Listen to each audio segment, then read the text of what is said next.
ये तो दर्पणमार्जनम् भवः दावाग्निर्वापणम्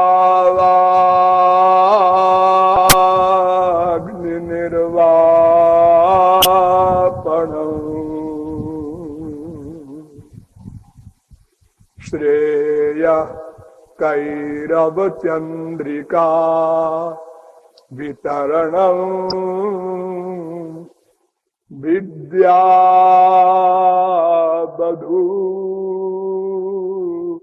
जीवनम् आनन्दाम्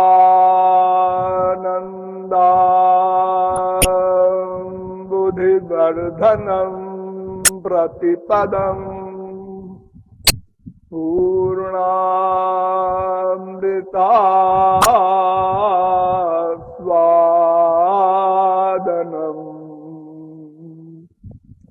सर्वात्मस्नपनम् परम् विजयते श्रीकृष्ण संकीर्तनम्।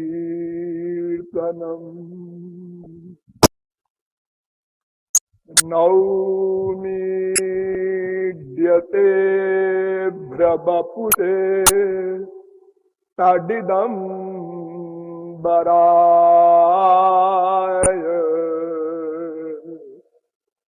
बरहावतंस परिपिच्छलसन्मुखाय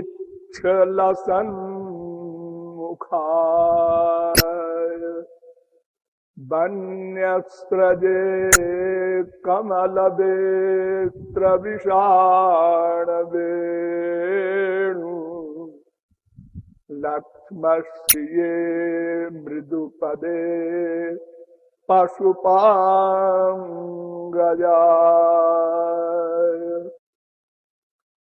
नमः कमलनाभाय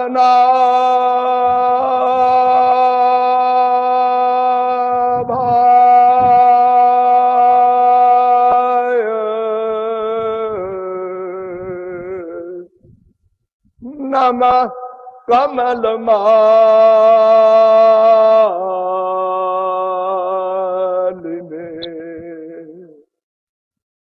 नमः कमलपादाय नमस्ते कमलेक्षण यो ब्रह्माणं विदधाति पूर्वं यो वै वेदांश्च प्रहिणोति तस्मै तद्वं हा देवमात्मबुद्धि प्रकाशं मुमुक्षुर्वै शरणमहं प्रपद्ये। वेद कहता है इह चे दशकत बोद्धुम प्राक शरीरस्य विस्त्रसः ततः सर्गेषु लोकेषु शरीरत्वाय कल्पते। कठोपनिषद दूसरे अध्याय के तीसरी बल्ली का चौथा मंत्र। ये मंत्र कह रहा है, अरे मनुष्यों, ये तुम्हारा शरीर देव दुर्लभ है। करोड़ों जन्मों बाद तुमको ये मानव देह मिला है, इसलिए इसी देह में जब तक ये देह तुमको प्राप्त है अपने लक्ष्य को प्राप्त कर लो, अन्यथा 84 लाख योनियों में घूमना पड़ेगा। फिर वेद कहता है इहि चेद वेदी रथ सत्यम अस्ति न चेदिहा वेदीन महती विनष्टि। केनोपनिषद तीसरे खंड के 5वें मंत्र। इसी मानव देह में यदि तुमने तत्व को जान लिया और प्राप्त कर लिया तब तो मानव देह सफल है, अन्यथा बहुत बड़ी हानि होगी। हमारे पुराण भी यही कहते हैं दुर्लभो मानुषो देहो देहिनाम क्षण भंगुरा तत्रापि दुर्लभम मन्ने वैकुंठ प्रिय दर्शनम। भागवत 11वें स्कंद के दूसरे अध्याय का 29वां श्लोक।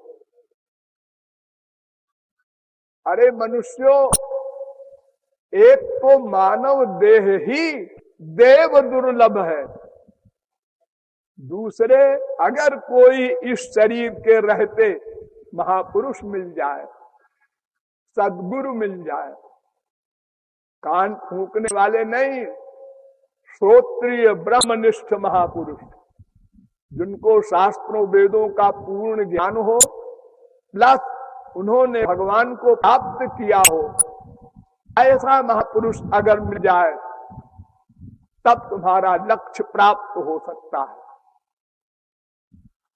न मानुषम बिना अन्यत्र तत्वज्ञानं तु लभ्यते, गरुड़ पुराण। ये तत्व ज्ञान केवल मानव देह में प्राप्त हो सकता है और सब शरीर भोग योनि है, वहां कर्म नहीं हो सकता। अच्छा कर्म करेंगे स्वर्ग जाएंगे, बुरा कर्म करेंगे नरक जाएंगे। अच्छा बुरा मिक्सचर करेंगे, इसी मृत्युलोक में कूकर सूकर कीट पतंग योनियों में भटकेंगे। अच्छा कर्म करना भी खतरनाक, बुरा कर्म करना भी खतरनाक और मिक्सचर भी खतरनाक।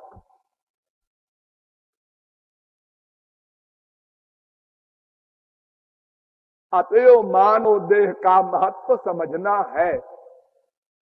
स्वर्गिणोपेतमिच्छन्ति, भागवत 10वें स्कंद के 20वें अध्याय का 12वां श्लोक।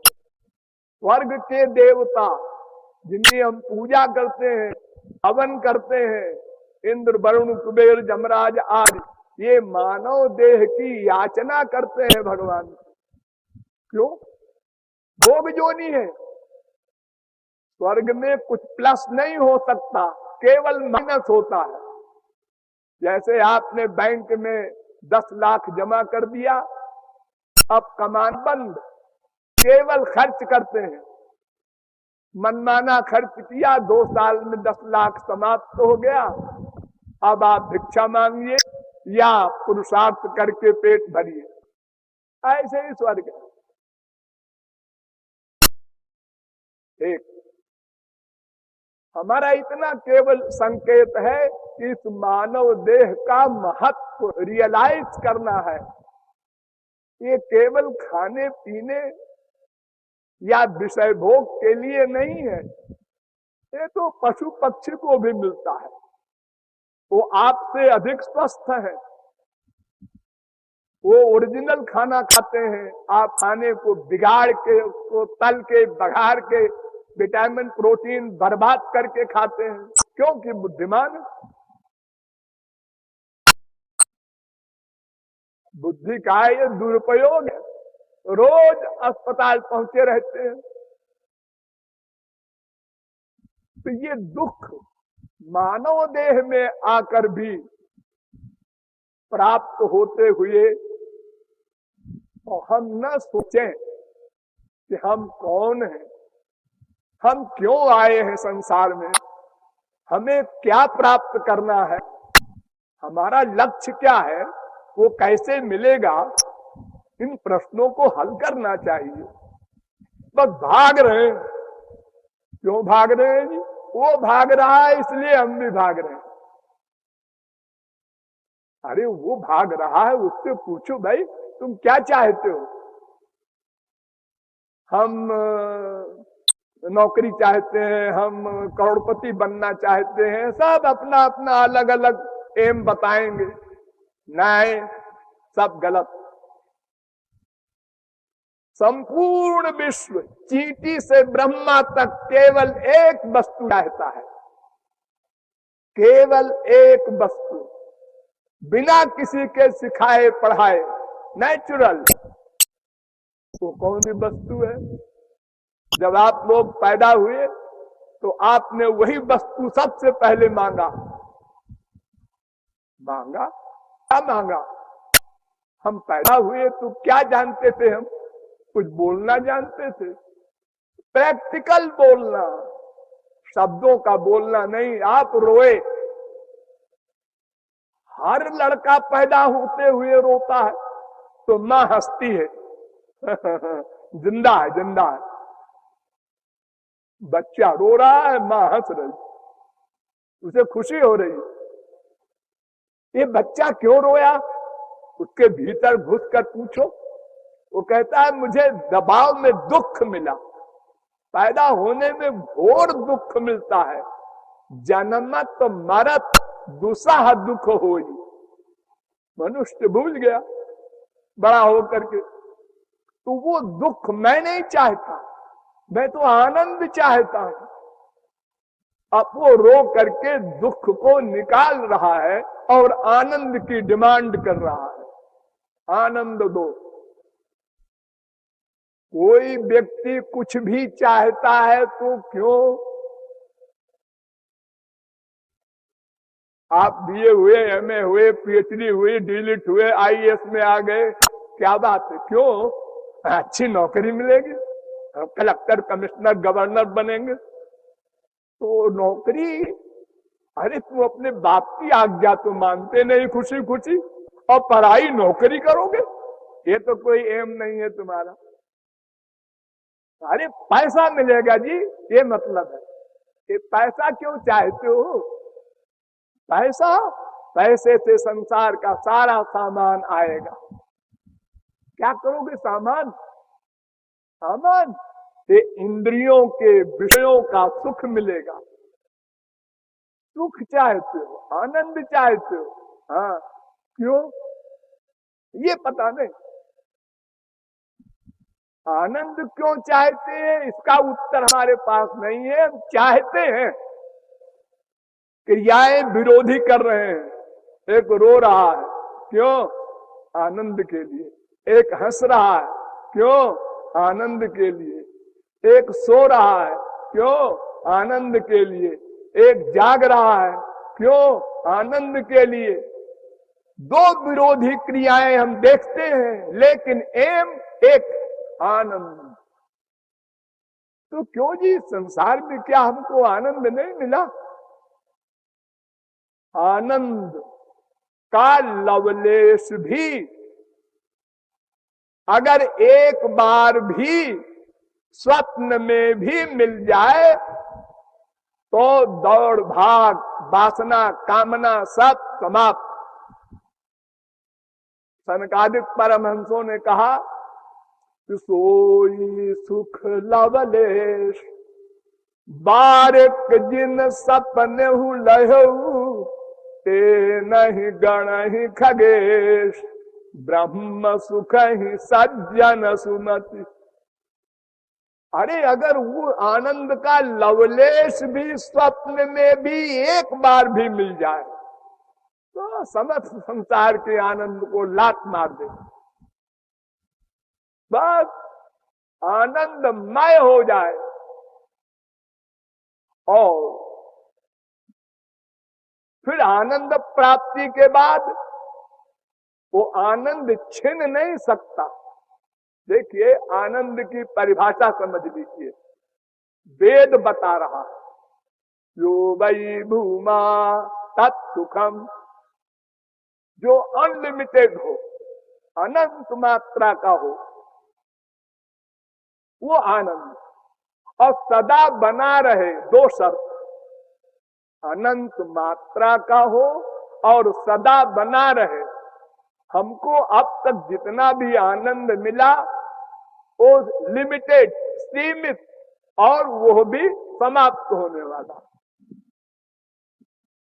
हमको डेली आनंद मिलता है, माँ से, बाप से, भाई से, बहन से, बीवी से, पति से, रसगुल्ला से आनंद मिलता है। लेकिन ये कैसा आनंद है? एक माँ का बच्चा खो गया, रो रही है 4 दिन से, आज बच्चा मिला, दौड़ के चिपटाया, बड़ा आनंद मिला। दोबारा चिपटाया, आनंद कम, 6 बार और कम, 4थी बार खत्म, 5वीं बार जाओ बेटा खेलो। ये क्या बीमारी है जी? पहली बार जितना सुख मिला, अरे लिमिटेड सही, वो लगातार मिलना चाहिए था, ऐसा नहीं हुआ। किसी भी वस्तु में हमको पहले जो सुख मिला, फिर कम, फिर कम, फिर कम, फिर समाप्त, फिर उसी की भूख, फिर उसी से वैराग्य, फिर उसी की भूख। यही नाटक अनंत जन्म हो रहा है। हमारे पास फुर्सत नहीं है कि पहले समझ तो ले आनंद है कहां। हाजी देखिए, ये सब बाबा लोगों, फालतू लोग बकबक करते रहते हैं, अपने पास टाइम नहीं। जो कुछ भी कर रहे हो किस लिए कर रहे हो? आनंद के लिए। पर तो समझ तो लो, करोड़पति बनना चाहते हो, हाँ, तो तुम्हारे सिकंदराबाद में 50 करोड़पति हैं, उनसे मिलो, पूछो क्यों भाई तुम्हारा क्या हाल है। जितने अरबपति हैं अमेरिका वगैरह में, सब नींद की गोली खा के तो सो पाते हैं बेचारे। हमारी इंडिया के भिखमंगे फुटपाथ पर खर्राटे में सोते हैं। तो तुम जहां जाना चाहते हो वहां वालों से इंक्वायरी कर लो। अजीब फुर्सत नहीं है, बस भाग रहे हैं, भागते जा रहे हैं पागल की तरह। विश्व का प्रत्येक जीव आनंद ही चाहता है। क्यों? कोई तो बहुत बड़ा रीजन होगा इसमें। क्योंकि बिना किसी के सिखाए पढ़ाए आनंद चाहता है।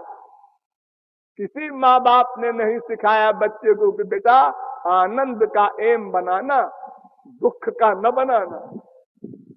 Natural knowledge. कुत्ते बिल्ली गधे को है, मनुष्य को कौन कहे। अब तत्व ज्ञान पर विचार करना है। फिर चलिए वेदों में, ना वेद बिन मनुते तम बृहंतम। तत्व ज्ञान वेद से ही होगा। कात्यायनी उपनिषद का चौथा मंत्र। वेद कहता है सर्वाजीवे सर्वसंस्थे बृहंते अस्मिन् हंसो भ्राम्यते ब्रह्मचक्रे पृथगात्मानं प्रेरितारंच मत्वा। श्वेताक्षरोपनिषद पहले अध्याय का 6वां मंत्र। संयुक्त में तत्क्षरमक्षरंच व्यक्ता व्यक्तम भरते विश्वमीशः अनीशश्चात्मा बध्यते भोक्तृभावाद्यात्मा देवम मुच्यते सर्वपाशैः। श्वेताक्षरोपनिषद पहले अध्याय का 8वां मंत्र। ज्ञाज्ञौजा वजाधीश निशा वजाहे का भोक्तृभोग्याथ युक्तानंतश्चात्मा विश्वरूपो कर्ता स्वयं जदा बिंदते ब्रह्म में तत्। श्वेताक्षरोपनिषद पहले अध्याय का 9वां मंत्र। क्षरम प्रधानम अमृताक्षरम हरक्षरात्माना विशते देव एकः तस्याभिध्यानात् योजनात् तत्वभावात् भूयश्चान्ते विश्व माया निवृत्ति। श्वेताक्षरोपनिषद पहले अध्याय का 10वां मंत्र। एतज्ञेयं नित्यमेवास्म संस्थम नातः परम वेदितव्यम हि किंचित भोक्ता भोग्यम प्रेरितारंच मत्वा सर्वं प्रोक्तम त्रिविधम ब्रह्म में तत्। श्वेताक्षरोपनिषद पहले अध्याय का 12वां मंत्र। अणोरणीयान महतो महीयान आत्मा गुहायाम निहितोष जंतोः समक्रतु पश्यति बीत शोको धातु प्रसादान महिमानमीशम।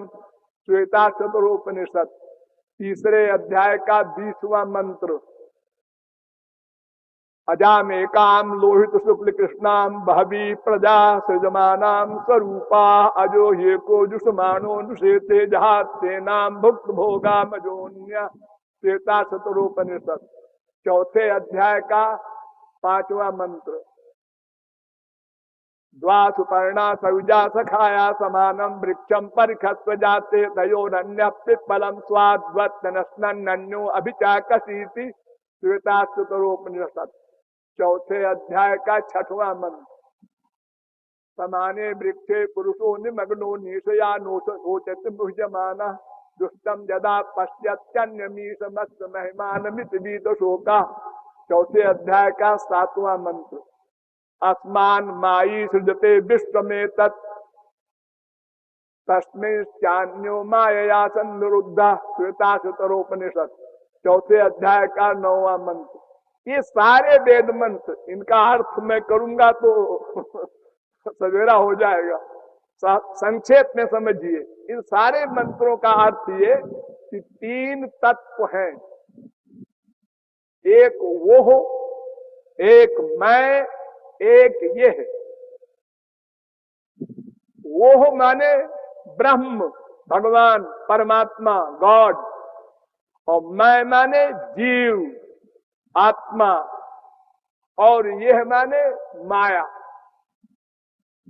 ये 3 तत्व सदा से थे, सदा रहेंगे।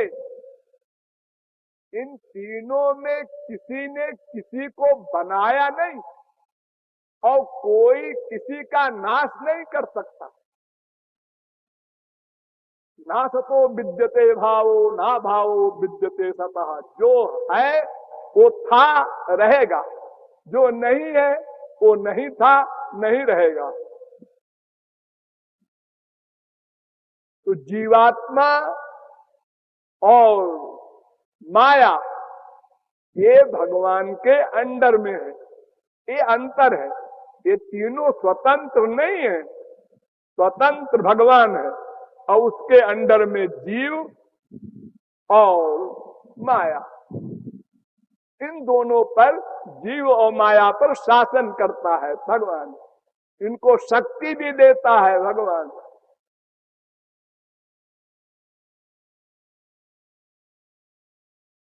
अब ये सोचना है कि उस भगवान को हम जाने कैसे। वेद कहता है कि तमेव विदित्वा मृत्यु में नान्यः पंथा विद्यते जनायो। तीसरे अध्याय का 8वां मंत्र। उसको जानकर ही ये है दुख से छुटकारा पा सकता है। उसको जानकर माने भगवान को जानकर।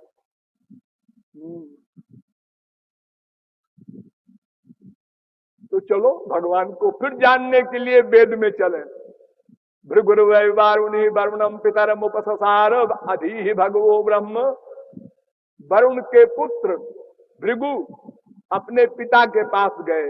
वो ब्रह्म को जानते थे और उनसे कहा, पिताजी बताइए ब्रह्म क्या है, भगवान क्या है, परमात्मा क्या है। उन्होंने कहा, अच्छा बेटा सुनो, यतो वायुमानि भूतानि जायन्ते येन जातानि जीवन्ति यत् प्रयन्ति अभिसं विशन्ति तद् ब्रह्म विजिज्ञासस्व। जिससे संसार उत्पन्न हो और जिससे संसार का पालन पोषण रक्षण हो और जिसमें संसार का लय हो, उसका नाम ब्रह्म, परमात्मा, भगवान। बस 3 बात। उससे उत्पन्न हो, उसमें स्थित हो और उसी में लय हो अंत में, वो भगवान। तो पिताजी, वो ये संसार किससे उत्पन्न हुआ है? अब जिससे उत्पन्न हुआ है उसको खोजो, साधना करो। वो शब्दों से नहीं प्राप्त होगा, साधना करो। तप प्रभावात् देव प्रसादाच्च। साधना करोगे तब भगवान की कृपा होगी, तब तुमको ज्ञान होगा उसका। जाओ, गए, बहुत वर्ष साधना करके लौटे और पिताजी मैं समझ गया वो कौन है, किससे संसार पैदा होता है। हाँ बोलो। अन्न अन्न अन्नम ब्रह्मेति बजानात अन्नाद्येव कल्पिमानि भूतानि जायन्ते अन्नेन जातानि जीवन्ति अन्नम प्रयन्त्यभिसं विशन्ति। तैत्तरीयोपनिषद तीसरी बल्ली का दूसरा अनुवाक। अन्न ब्रह्म है। अन्न जो आप लोग खाते हैं, रोटी दाल चावल, अच्छा इसी से संसार पैदा होता है। कैसे? देखो, अन्न खाते हो, हाँ, उसके बाद क्या होता है पेट में?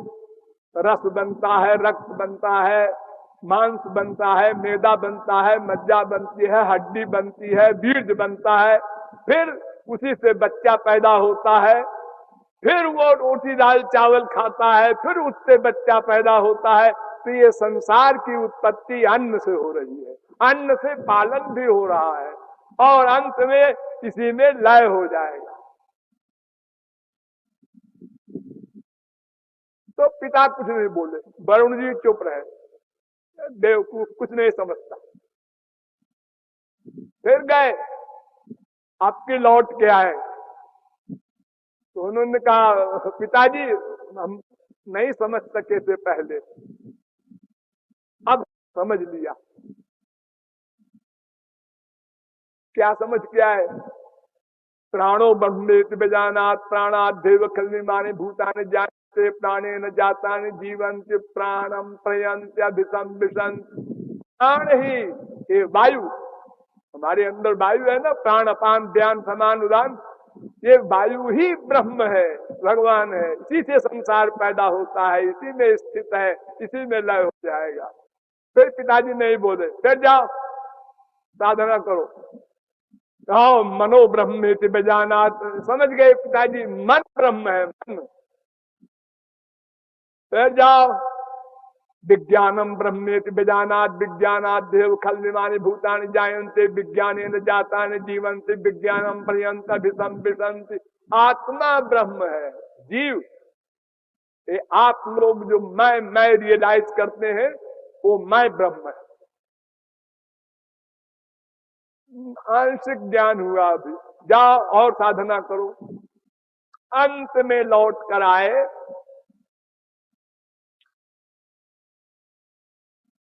भृगु तो पिताजी से कहते हैं अब समझ में आया, वो कौन है? बोलो। आनंदो ब्रह्मेति बेजानात् आनंदाद्येव खल्विमानि भूतानि जायन्ते आनंदेन जातानि जीवन्ति आनंदम प्रयन्ति अभिसंविशन्ति। आनंद ही ब्रह्म है, भगवान में आनंद है। ये तो बोलने की भाषा है, भगवान ही आनंद है। भगवान का पर्यायवाची शब्द है आनंद। जैसे परमात्मा ईश्वर अनेक नाम है, ऐसे एक नाम है आनंद। तैत्तरीयोपनिषद तीसरे बल्ली का छठा अनुवाक।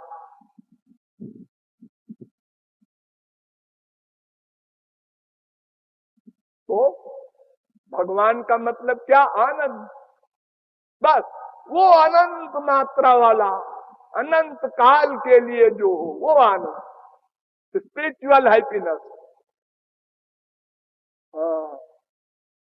तो इससे क्या मतलब निकला आपका? हम लोग आनंद क्यों चाहते हैं? क्वेश्चन ये है। हाँ बता रहा हूं। हम लोग उस आनंद के अंश हैं।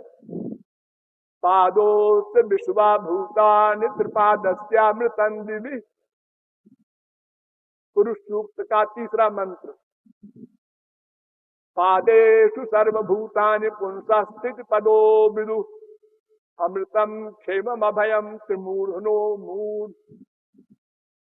भागवत दूसरे स्कंद के छठे अध्याय का 18वां श्लोक। यानी हम भगवान के अंश हैं, वेद कह रहा है। अंशो नाना व्यपदेशात, वेदांत कह रहा है। दूसरे अध्याय के तीसरे पाद का 43वां सूत्र। हम भगवान के अंश हैं ऐसा बोलो, चाहे ऐसा बोलो आनंद के अंश हैं। ममैवांशो जीवलोके जीवभूत सनातन गीता 15वें अध्याय का 7वां श्लोक। ईश्वर अंश जीवय विनाशी, चेतन अमल सहज सुख राशि। हम उसके अंश हैं, तो जिसका जो अंश होगा उसी को चाहेगा। बड़ी सीधी सी बात है। एक मिट्टी का ढेला लो, इस मिट्टी का ढेले का प्यार किससे होगा? मिट्टी से, पृथ्वी से। आप कहेंगे तो पृथ्वी से बाहर है, तो हाथ ने पकड़ रखा है इसलिए बाहर है। ये पकड़ना छोड़ दीजिए, पृथ्वी अपने आप खींच लेगी। हमने संसार को पकड़ रखा है, संसार में आनंद है, ये हमें कंफ्यूजन है, इसलिए वो परमानंद नहीं मिल रहा है। इस कंफ्यूजन को निकाल दो, वो अंदर बैठा है, उसको ढूंढना नहीं है कहीं। तो हम आनंद के अंश हैं, भगवान के अंश हैं, लेकिन ये बात समझ में नहीं आती। क्यों? भगवान के टुकड़े कैसे होंगे? नैनम छिंदन्ति शस्त्राणि नैनम दहति पावका, न चैनम क्लेदयन्त्यापो न शोषयति मारुता। दूसरे अध्याय में गीता में कहा भगवान ने, अर्जुन न इसके टुकड़े हो सकते हैं, न इसको आग जला सकती है, न इसको पानी भिगो सकता है, न इसको वायु सुखा सकता है, फिर अंश कैसे है? तो शक्ति है, हम उसकी शक्ति है, इसलिए अंश कहा जाता है। गीता में भगवान ने कहा 7वें अध्याय का 4-5वां श्लोक, भूमिरापो नलो वायु खम मनो बुद्धिरेव च अहंकार इति यम में भिन्ना प्रकृतिरसदा अपरिजमित स्वन्याम प्रकृतिम विद्धि में पराम जीव भूताम महाबाहो येदम झार्जते जगत। भगवान कहते हैं अर्जुन, मेरी दो प्रकृति है, दो शक्ति है, एक का नाम परा, एक का नाम अपरा। परा माने जीव, अपरा माने माया। ये दोनों मेरी शक्ति है, इसलिए मैं अंश कहता हूं इनको, ममैवांशः। विष्णु पुराण भी यही कहता है, विष्णु शक्ति परा प्रोक्ता क्षेत्रज्ञाख्या तथा परा अविद्या कर्म संज्ञान्या तृतीया शक्ति रुच्यते। 6वें स्कंद के 7वें अध्याय का 61वां श्लोक। यानी मेरी 3 शक्तियां हैं, परा उस हमारी पर्सनल पावर है, और एक जीव शक्ति, एक माया शक्ति। तो जीव माया के अंडर में है, सदा से है, एक दिन हुआ ऐसा नहीं।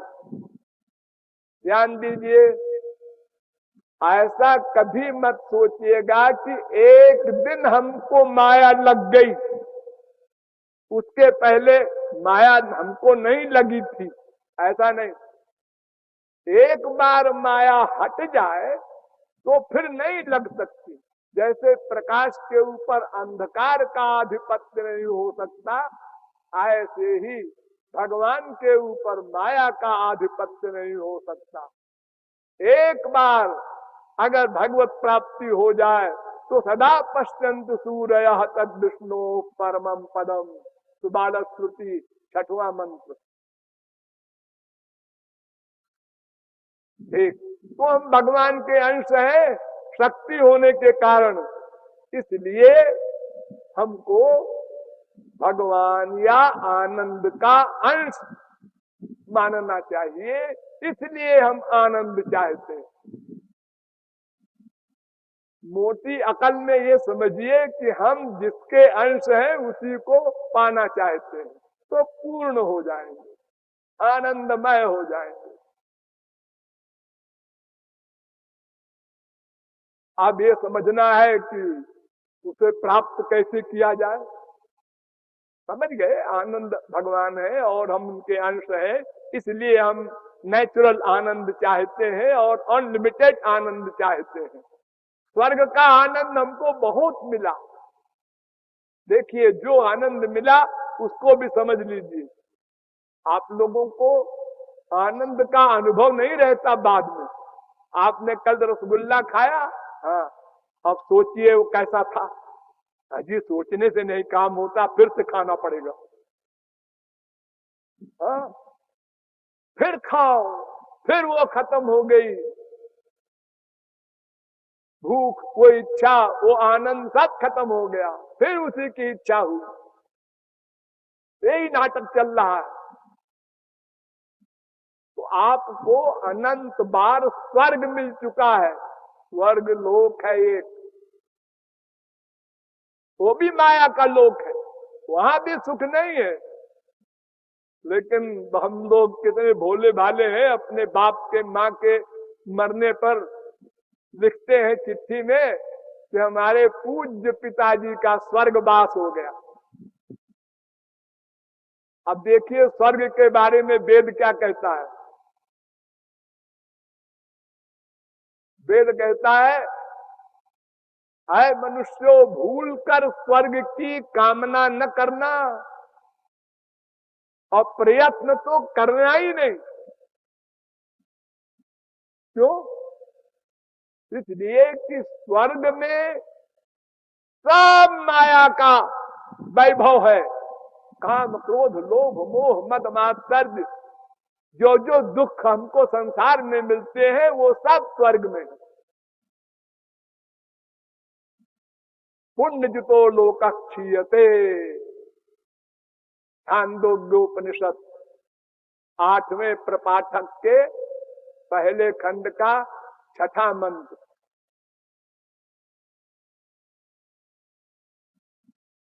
स्वर्ग में आनंद नहीं है। जो सुख है वो हमारे इसी मृत्युलोक की तरह है। यहाँ एक भिखमंगा है, हाँ, और एक कार में चलता है, हाँ, दोनों में अंतर है, हाँ। ऐसे ही यहाँ का संसार का सुखी और स्वर्ग का, उसमें अंतर है, लेकिन है सब दुखी। जो आनंद भिखारिन को अपने काने पुत्र के आलिंगन में मिलता है, वही आनंद राजमाता को अपने राजकुमार के आलिंगन में मिलता है, उसमें अंतर नहीं। जो आनंद गाय को हरी घास में मिलता है, वही आपको रसगुल्ला में मिलता है। आनंद में अंतर नहीं है, देखने का अंतर है।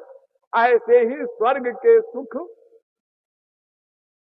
आपके यहाँ के सुख, देखने का अंतर है। ये माइक सुख 11 कोटि का होता है। ध्यान दीजिए, 11 दर्जे हैं इसमें, एक से एक बड़ा। सारे पृथ्वी का एक राजा हो, आजकल तो इम्पॉसिबल।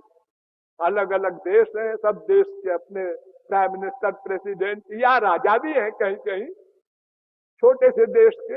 ऐसा नहीं जैसे हमारे यहाँ ध्रुव प्रहलाद वगैरह हुए, संपूर्ण पृथ्वी का एक राजा, और युवावस्था हो, रूपवान, गुणवान, बलवान, बुद्धिमान, सब वान उसके पीछे लगे हो, पब्लिक अनुकूल हो, तो हमारे इस पृथ्वी का सबसे सुखी राजा वो कहलाएगा। हम लोग यही नहीं पहुंच सकते, जो पहला दर्जा है। अब ऐसे हजारों राजाओं के सुख बराबर एक मानव गंधर्व के लोक के सुख के, अब स्वर्ग में चले। अब ऐसे हजारों मानव गंधर्व के लोक के सुख बराबर एक देव गंधर्व के लोक के सुख के, ऐसे सैकड़ों देव गंधर्व के लोक के सुख बराबर एक पितृलोक के सुख के, ऐसे सैकड़ों पितृलोक के सुख बराबर एक आजानज देव के सुख के, ऐसे सैकड़ों आजानज देव के सुख बराबर एक कर्म देव के सुख के, ऐसे हजारों कर्म देव के सुख बराबर एक देव के सुख के, ऐसे हजारों देव के सुख बराबर एक इंद्र के सुख के, ऐसे हजारों इंद्र के सुख बराबर एक बृहस्पति के सुख के, ऐसे हजारों बृहस्पति के सुख बराबर एक प्रजापति के सुख के, ऐसे हजारों प्रजापति के सुख बराबर एक ब्रह्मलोक के सुख के, ये अंतिम माया का सुख है। आ ब्रह्म भुवनालोका पुनरावर्तिनोर्जुन। गीता 8वें अध्याय का 16वां मंत्र श्लोक। भगवान कह रहे हैं अर्जुन, ब्रह्मलोक तक माया का आधिपत्य है, वहां तक जाके फिर लौटना पड़ेगा और कुत्ते बिल्ली गधे की योनियों में जाना पड़ेगा। ते तम भुक्त्वा स्वर्गलोकम विशालम क्षीणे पुण्य मर्तलोकम विशंति। गीता। पुण्य समाप्त हो गया, अब मृतलोक में आ गए। 9वें अध्याय का 21वां श्लोक। कर्मणाम परिणामित्वादाविरिंचाद मंगलम। भागवत 11वें स्कंद के 19वें अध्याय का 18वां श्लोक। तावत प्रमोदते स्वर्गे यावत पुण्यम समाप्यते। 11वें स्कंद के 10वें अध्याय का 26वां श्लोक। आद्यंतवंत एवैषाम लोका कर्म विनिर्मिता दुःखोदरका समोनिष्ठा क्षुद्रानंदा सुचार्पिता। भागवत 11वें स्कंद के 14वें अध्याय का 11वां श्लोक। अर्थात स्वर्ग में भी इसी प्रकार आशा, तृष्णा, वासना, कामना और एक दूसरे को देखकर ईर्ष्या, सब रोग इसी प्रकार है। ऐसे स्वर्ग के लिए अगर कोई प्रयत्न करता है तो उसके लिए वेद कहता है इष्टापूर्तम मन्यमाना वरिष्ठम नान्य छेयो वेदयन्ते प्रमूढ़ा। वो घोर मूर्ख है, खाली मूर्ख नहीं, घोर मूर्ख है। और ये स्वर्ग मिलता कैसे है, जरा वो भी समझ लीजिए। कर्म धर्म से। जैसे मान लो यज्ञ हवन करते हैं ना आप लोग, सतचंडी यज्ञ होते हैं, कहीं कोई यज्ञ होता है और कितने क्विंटल उसमें हव्य डाले जाते हैं। आपको पता है कैसे यज्ञ है ये? वेद कहता है, शास्त्र कहता है, ऐसे यज्ञ नहीं होता। धर्म संपद्यते षड्भी धर्मस्तु विपर्जयः। तीसरे स्कंद के 25वें अध्याय का 15वां श्लोक। 6 नियम है साधन के, उनका पालन करो तो स्वर्ग मिलेगा। अगर 6 में एक भी गड़बड़ है तो नरक मिलेगा, दंड मिलेगा।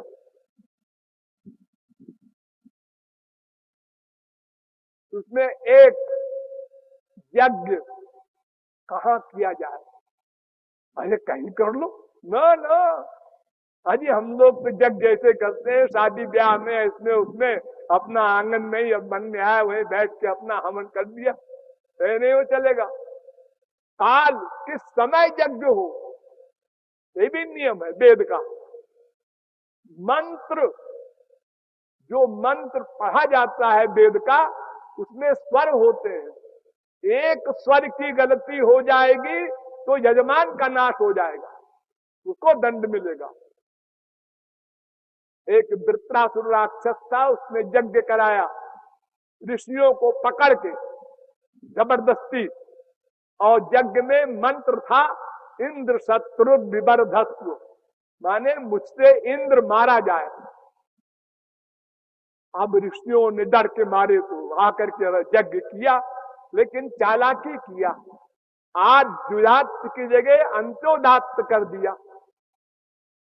स्वर होते हैं वेद में, जैसे गायत्री मंत्र आप लोग जपते होंगे तो बिना स्वर के जपते हैं, वो गलत है।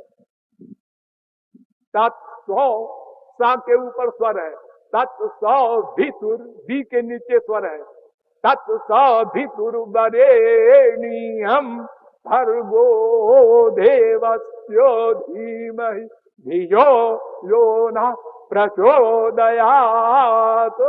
ऐसा होता है स्वर वेद का। तो एक स्वर की गलती जानबूझ के कर दिया ऋषियों ने, तो यज्ञ समाप्त होने पर भगवान ने वर दिया, तुमने जो मांगा मैंने दिया।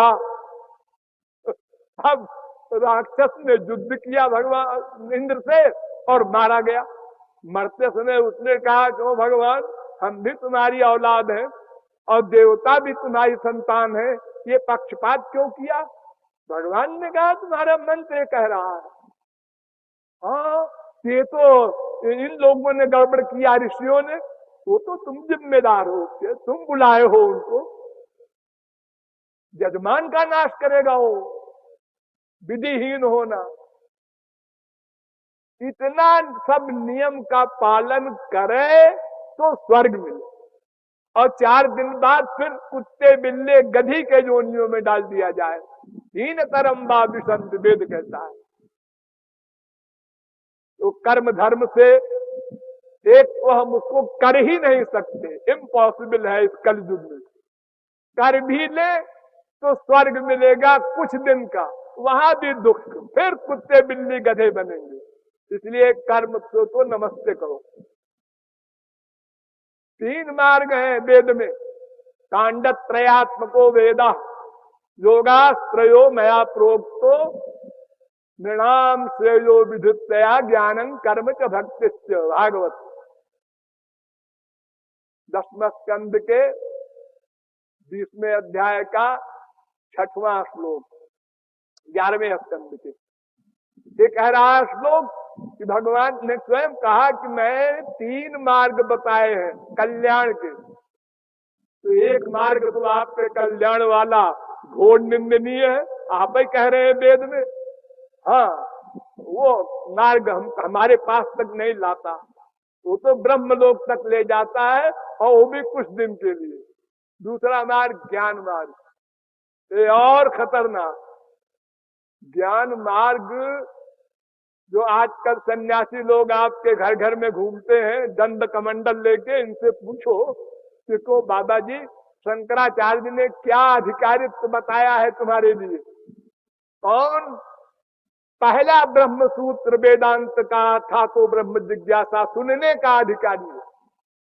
तो अगर वो विद्वान होगा तो बताएगा 4 साधनों से संपन्न हो करके आवे तो काका गाघा पढ़े वेदांत का। 4 साधन कौन से हैं? शांतो दांत उपरता स्थितिक्षु। सबसे पहला शम शम शम माने मन पर कंट्रोल, मन पर कंट्रोल। विजित ऋषिक बायु भीरदांत मनस्तुरगम। वेद स्तुति कर रहा है भगवान की कि इंद्रियों पर कंट्रोल कोई साधना से कर सकता है, मन पर कंट्रोल कोई नहीं कर सकता। विश्व में कोई पैदा नहीं हुआ जब तक कि भगवत प्राप्ति न हो जाएगी, मन पर कंट्रोल नहीं हो सकता किसी का। और ये मन पर कंट्रोल हो जाए तब वेदांत शुरू हो। विवेक, वैराग्य, समाधि, सत संपत्ति ये हो जाए तब फिर श्रवण माने सुनो, मनन, निधिध्यासन, समाधि, ये अष्टांग योग है। जैसे योग में 8 है, यम नियम आसन प्रत्याहार प्राणायाम ध्यान धारणा समाधि, ऐसे ज्ञान मार्ग में भी 8 है। इसमें पहला ही असंभव है मन पर कंट्रोल। 6 अरब आदमी में कोई एक आदमी लाके हमारे सामने खड़ा करे जिसका मन पर कंट्रोल हो। अर्जुन, ध्यान दीजिए, अर्जुन स्वर्ग में उर्वशी का डांस देख रहा था, उसके पैर कैसे पड़ते हैं आश्चर्य से देख रहा था। इंद्र ने समझा ये उर्वशी में आसक्त हो गया है, तो रात को उर्वशी को भेजा अर्जुन के पास। अर्जुन ने कहा आप कैसे आए? उनने कहा तुमको पति मान कर आए। अरे आप तो मेरी माँ है, मैं इंद्र का लड़का हूं, आप कैसे आई? जहां विश्वामित्र वगैरह बड़े बड़े हवा खा के रहने वाले हार गए, वहां अर्जुन जीत गया, उर्वशी पर कब्जा कर लिया उसने। वो खिसिया के भाग गई। वो अर्जुन कह रहा है भगवान से, चंचलम में मना कृष्ण प्रमाथि बलभद्रणम। हे श्री कृष्ण, मन बहुत चंचल है, मैं इससे हार गया। और भगवान ने एडमिट किया, असंशयम महाबाहो मनो दुर्निग्रहम चलम। तुम ठीक कहते हो अर्जुन, मन बड़ा चंचल है, लेकिन इम्पॉसिबल नहीं है, इसका उपाय है। क्या उपाय है? अब तीसरा मार्ग आया, भक्ति योग। तो ज्ञान का तो अधिकारी बनना असंभव, और अगर चले भी आगे तो कहत कठिन, समझत कठिन, साधन कठिन, विवेक कहना कठिन। तुम्हारे ब्रह्म का नाम क्या है जी? उसका नाम नहीं है। ब्रह्म तो बोल रहे हो, अरे वैसे ही बोल रहे हैं, नाम नहीं हो। रूप भी नहीं, कुछ करता है? अरे जब नाम रूप नहीं तो क्या करेगा वो? तो ध्यान किसका करते हैं आप? ध्यान हम अपने आप का करता हूं, अपनी बॉडी का, शरीर का नहीं, नहीं, अपना आत्मा का। वो आत्मा कैसी है? कोई रूप है? नहीं। कोई नाम है? नहीं। अब तुम बताओ ना, फिर क्या करते हो तुम? कुछ नहीं बोल सकता ज्ञानी। कहा तो कठिन, और समझत कठिन, और साधन कठिन, विवेक। और अगर कोई सतयुग वगैरह में ज्ञान मार्ग में चलकर अंतिम क्लास में भी पहुंच गया हो, ध्यान दीजिए, वो ब्रह्मा कह रहा है, ये निरविंदाक्ष विमुक्त मानिन स्वयस्तभावाद विशुद्ध बुद्धया आरुह्य कृच्छ्रेण परम पदम ततः पतन्त्यधोना धृतयुष्म दंग्रया। 10वें स्कंद में अंतिम क्लास में पहुंच करके भी उस ज्ञानी का पतन हो जाता है। जड़ भरत तरीके परमहंस एक हिरणी के बच्चे को पाल लिए और मरते समय उसमें मन का अटैचमेंट रहा, मरने के बाद हिरण बनना पड़ा। संसारी जीवों की क्या गति है? तो आत्मज्ञानी हो जाता है, ब्रह्मज्ञानी नहीं हो सकता कोई बिना भगवान की भक्ति के। जैसे कर्म से स्वर्ग पा सकता है, माया निवृत्ति नहीं होगी, परमानंद प्राप्ति नहीं होगी, ऐसे ज्ञान से भी आत्मज्ञान हो सकता है, सात्विक सुख मिल सकता है, वो भी सतयुग वगैरह में, कलयुग नहीं। फिर चलिए वेदों में, तो वेद कहता है, उपासते पुरुषम ये कामास्ते शुक्रमेत दति भरतंति धीरा। मुंडकोपनिषद तीसरे मुंडक के दूसरे खंड का पहला मंत्र। भगवान की जो उपासना करता है, भक्ति करता है, वो माया से उत्तीर्ण हो सकता है। यस्य देवे परा भक्तिर यथा देवे तथा गुरौ तस्यैते कथिता ह्यर्था प्रकाश्यन्ते महात्मना। श्वेता चतुरोपनिषद 6वें अध्याय का 23वां मंत्र। वेद मंत्र कह रहा है कि देखो, जैसी भक्ति भगवान में हो ऐसी ही भक्ति गुरु के प्रति भी हो, तो उसको भगवत प्राप्ति हो जाएगी। गुरु माने कान फूंकने वाला नहीं, याद रखिएगा, ये कान फूकना सिद्धांत के विपरीत है। अगर कोई कान फूकने के लिए शौकीन हो तो पहले जाओ गुरु जी से पूछो, आप हमारे कान में कुछ बोलेंगे? हाँ हाँ मंत्र बोलेंगे। अच्छा वो मंत्र क्या होता है? अरे जब बोलेंगे तो सुन लेना। इतना प्राइवेट है, तो अगर ऐसे ही बोल दो तो नहीं, वो तो कान में बोला जाता है। उसके बोलने पर क्या होगा? ऐसे हम राम राम श्याम श्याम बोलते हैं जो रोज, इससे उसमें क्या अंतर है? भगवान के तो सब नाम में भगवान की शक्तियां रहती हैं, ऐसा कह रहा है शास्त्र वेद। वो तो ठीक है, लेकिन हमारे गुरु परंपरा वाले मन में विशेष पावर होती है।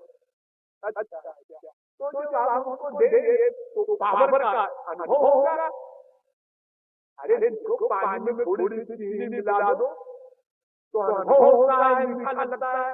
नमक मिला दो तो अनुभव में आता है। बिजली के एक तार को छू लो तो ठंडा जाता है शरीर। और स्पिरिचुअल है कि ना आप देंगे कान के द्वारा तो आनंद में सराबोर हो जाना चाहिए हमको। नहीं ऐसा तो नहीं होगा। फिर क्या है आपके मंत्र में? आपका हृदय शुद्ध नहीं है अभी, तो फिर आप क्यों दे रहे हैं? जब बैंक में आपके पैसा नहीं है तो चेक क्यों काट रहे हैं 1 करोड़ का? अरे जब मैं अधिकारी बन जाऊंगा तब दे देना हमारे कान। हमारे घर में कोई फिटिंग नहीं है तार की, न कोई तार लगा है, न कहीं बल्ब लगा है, न कहीं कुछ नहीं है। अब कहते हो पावर हाउस से कनेक्शन दे दो, तुम्हारी खोपड़ी में दे दे, कहाँ दे दो? पहले तुम अपने घर में सब फिटिंग करो, यानी पहले अंतःकरण को 100% शुद्ध करो, 100%, तब हम तुमको देंगे, वो तुम्हारे गुरु बनेंगे। उसके पहले नहीं। तो वेद कह रहा है कि यथा देवे तथा गुरु, जैसे भगवान के प्रति तुम्हारी भक्ति हो ऐसे गुरु के प्रति हो। अब गीता देख लीजिए, भक्त्यात्मनन्यया शक्यमेवं विदुर्भुतो द्रष्टुं ज्ञातुं च तत्तेन प्रवेष्टुं च परं तप। 11वें अध्याय का 54वां श्लोक। भक्त्यामेकया ग्राह्यः भागवत 11वें स्कंद के 14वें अध्याय का 21वां श्लोक। मैं केवल भक्ति से प्राप्त होता हूँ और किसी मार्ग से। अब रामायण को समझ लीजिए, आपको पढ़ते होंगे रामायण।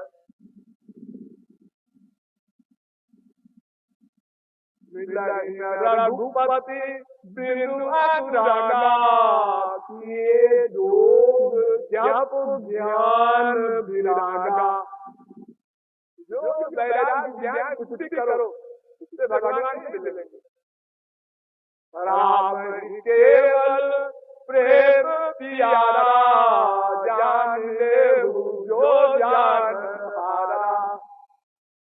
बाज मते बरहोई घृत सिकता ते बरु तेल। बिनु हरि भजन न भव तरिय ये सिद्धांत अपे। कोई मार्ग नहीं है। अब कलयुग में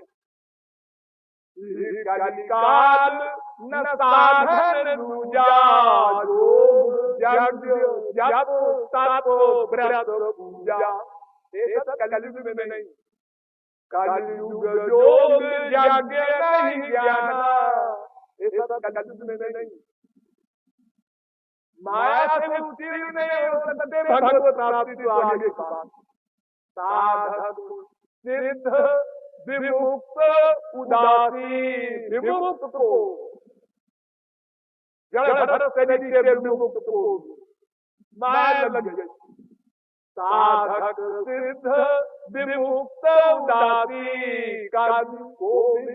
कृतज्ञ सन्यासी, योगी शूर सुतापस ज्ञानी, धर्म निरत पंडित विज्ञानी तरई नो बिनु सेवम स्वामी राम नमामि नमामि नमामि। बिना भगवान की सेवा किए भक्ति किए कोई नहीं तरेगा। जिमी थल बिनु जल रही न सकाई कोटि भांति को करई उपाई। तथा मोक्ष सुख सुनु खगलाई रही न सकाई हरि भगति बिहाई। तो भक्ति करनी होगी। वो भक्ति क्या होती है?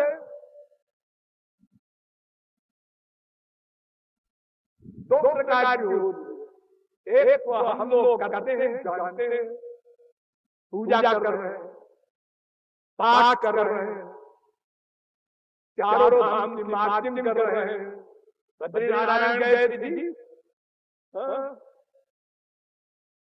यानी शरीर इंद्रियों की भक्ति। और एक भक्ति होती है मन। तो शास्त्र वेद सब ये कहते हैं मन एव मनुष्याणाम कारणम बंध मोक्षयो। वेद कह रहा है मन ही बंधन और मोक्ष का कारण है। संसार में आसक्ति है तुम्हारी मन की, और तुम भगवान में प्रेम करने लगे तो मन। जितनी देर मन का लगाव होगा भगवान में उतनी देर आप भक्ति कर रहे हैं बस। और बाकी जो आप राधे राधे श्याम श्याम गोपाल गोपाल करते रहते हैं वो सब ऐसे ही जीरो गुना। जीरो गुणे जीरो बराबर जीरो, जीरो गुणे करोड़ बराबर जीरो।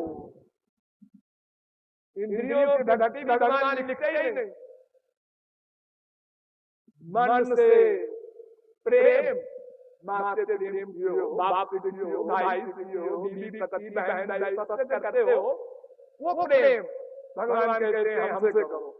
साधुकार ममता ताग बटोरी वो मेरे प्रति करो। आंसू बहाओ। जितनी देर भगवान के पाने की व्याकुलता में आंसू निकले बस तुम्हारे जीवन का उतने क्षण साधना में भक्ति में लगा। और बाकी सब एक्टिंग। और फल देखो, यहाँ से बद्रीनारायण गए, पैसा भी खर्च हुआ और शरीर को भी कष्ट हुआ, पहुंच गए पहुंच गए। क्या देखा? एक मूर्ति है, मूर्ति पत्थर की। जाओ 8 दिन हो गए और वहाँ लड़का बीमार था, क्या उसका हुआ होगा, मुनियों कहीं गड़बड़ कर रहा हो। यानी बद्रिकाश्रम के मंदिर में खड़े होकर संसार का चिंतन हो रहा। ये तीर्थ का फल है।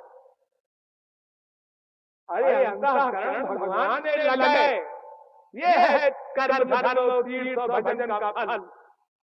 जप तप नियम योग धर्मा श्रुति संभव नाना शुभ कर्मा ज्ञान दया दम तीरथ मज्जन जहाँ लगी धर्म कहे श्रुति सज्जन। आगम निगम पुराने अनेका पढ़े सुने घर फल प्रभु एका। ताओ पद पंकज प्रीति निरंतर सब साधन कर यह फल सुंदर। फल नहीं मिला तो फिर साधन क्या है? तुलसीदास जी ने कहा तप तीरथ उपवास दान मख यही रुचय करो सो पाए जान वो कर्म फल भरि देव करो। जब फल मिलेगा तब चलेगा पता। अर्थात भक्ति माने मन का अटैचमेंट इतना अटैचमेंट हो जाए, जैसे आप लोग किस्सा पढ़ते हैं लैला मजनू का, सीरी फरहाद का, सर्वत्र वही राम श्याम ही आपको दिखाई पड़े, सोते जागते हर समय, तब अंतःकरण शुद्ध होगा। जब अंतःकरण शुद्ध होगा, ध्यान दो, तब गुरु महाराज आएंगे। इसके पहले वो नहीं देंगे आपको मंत्र फंत। अब क्लीन स्लेट हार्ट हो गया, हृदय शुद्ध हो गया, संसार निकल गया, सबका अटैचमेंट जीरो। तब गुरु ने कान में मंत्र दिया, तुरंत माया निवृत्ति, भगवत प्राप्ति, परमानंद प्राप्ति सदा के लिए। लेकिन दो तीन शर्तें हैं उसमें भक्ति करने में। एक को केवल श्री कृष्ण, उनका नाम, उनका रूप, उनका गुण, उनकी लीला, उनके धाम, उनके संत, बस इतने में मन का अटैचमेंट हो, और देवी देवता और मनुष्य राक्षस में कहीं भी 0.1% भी अटैचमेंट न हो। आनंद में कहते हैं, ज्ञान देव प्रभा देवान पितॄन ज्ञान पितृप्रदा, गीता कहती है 9वें अध्याय का 25वां श्लोक। जिसकी भक्ति करोगे मरने के बाद वही मिलेगा। हमने अपने बाप की भक्ति की तो तुम्हारा बाप मरने के बाद गधा बनेगा, तुम गधे के बेटे बनोगे। जहां तुम्हारे मन का अटैचमेंट होगा, उसी की प्राप्ति होगी। इसलिए भगवान और महापुरुष ये दो शुद्ध हैं। इनसे अटैचमेंट होगा मन का, तो अंतःकरण शुद्ध होगा और भगवान की प्राप्ति होगी। और सात्विक, देवता, राजस, मनुष्य, तामस, राक्षस, इन लोगों में कहीं भी मन का अटैचमेंट होगा तो उसी की प्राप्ति होगी।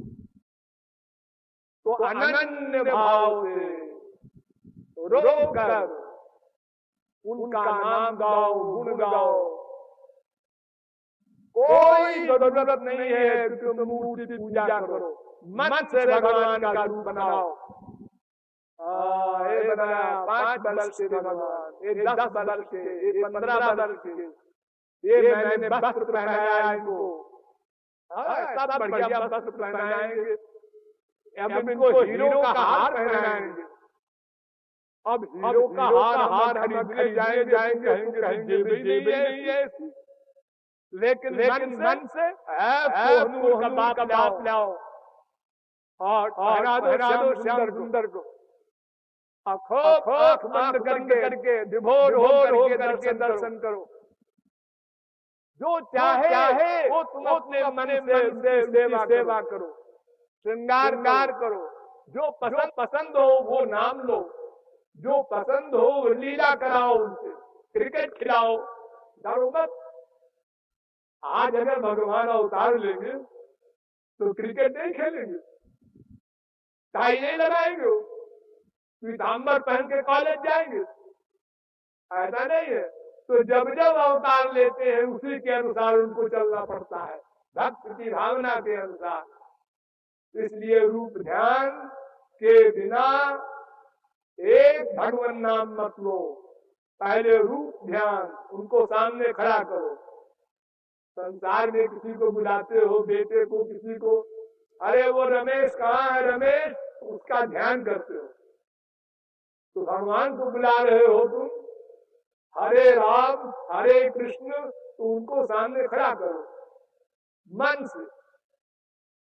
मन के कारण ही उपासना मानी जाएगी। ये रट लो, जितनी देर मन का तुम्हारा लगाव होगा भगवान में, उतनी देर तुमने आज भक्ति की।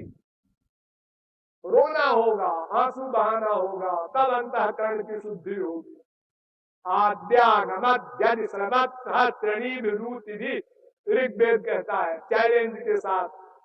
रो कर पुकारो, जैसे बच्चा पैदा हुआ तुरंत का कुछ नहीं, बल रखता, भूख लगी रो दिया, पेट में दर्द रो दिया, पेशाब पाखाने में पड़ा ठंड लगी रो दिया, ये कंप्लीट सरेंडर। ऐसे ही तुमको भगवान की शरणागति स्वीकार करनी होगी, तब भगवान योगक्षेम वहन करेंगे। और जब बच्चा कुछ कुछ करने लगता है तो भगवान भी कुछ कुछ कम करने लगते हैं, और जो बच्चा सब कुछ करने लगता है तो माँ कुछ नहीं करती, भगवान कहते हैं हम न्याय करते हैं, नोट करते हैं तुम्हारे कर्मों को, फल देते हैं।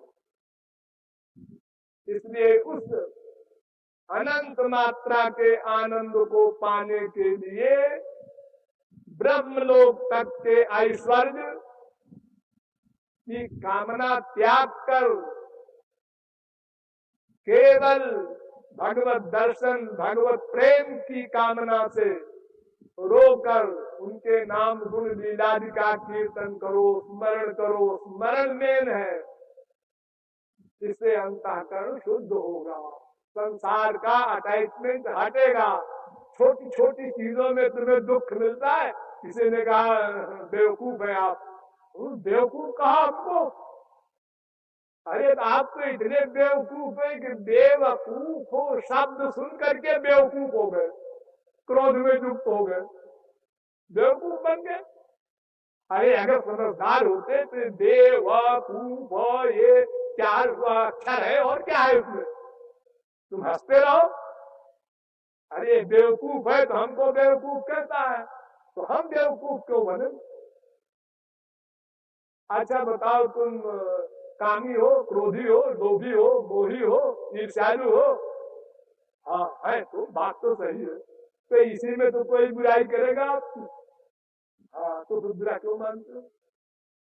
एक मामूली से पुलिस के कांस्टेबल को कह देता है कोई कि आप हवलदार हैं, तो कहता है जी जी जी। वो ये नहीं कहता हमको एसपी कहो, डीआईजी कहो, आईजी कहो।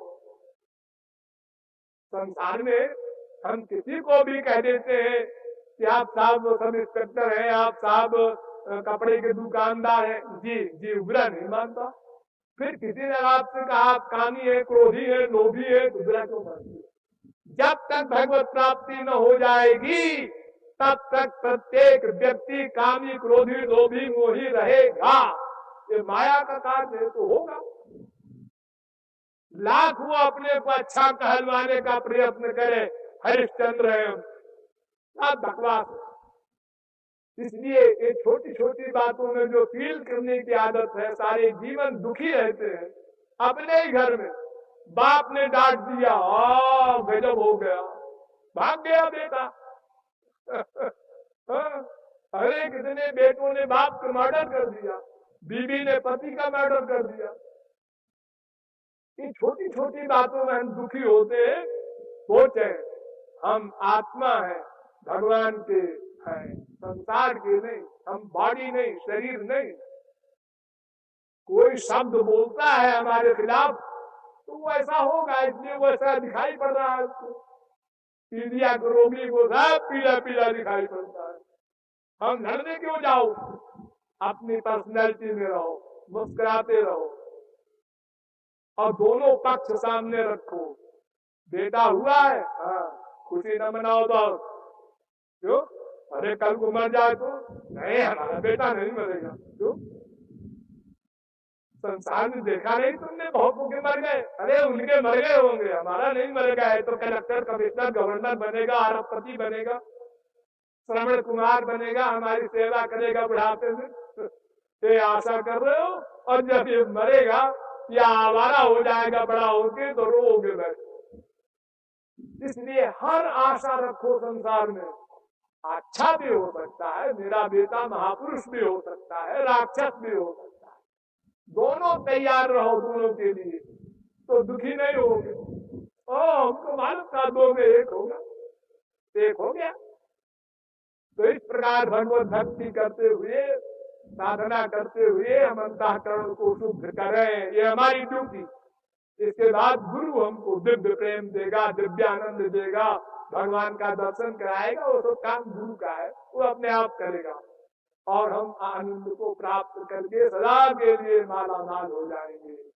इस प्रकार आनंद प्राप्ति का जो लक्ष्य और जो साधन दोनों मैंने आपको बता दिए।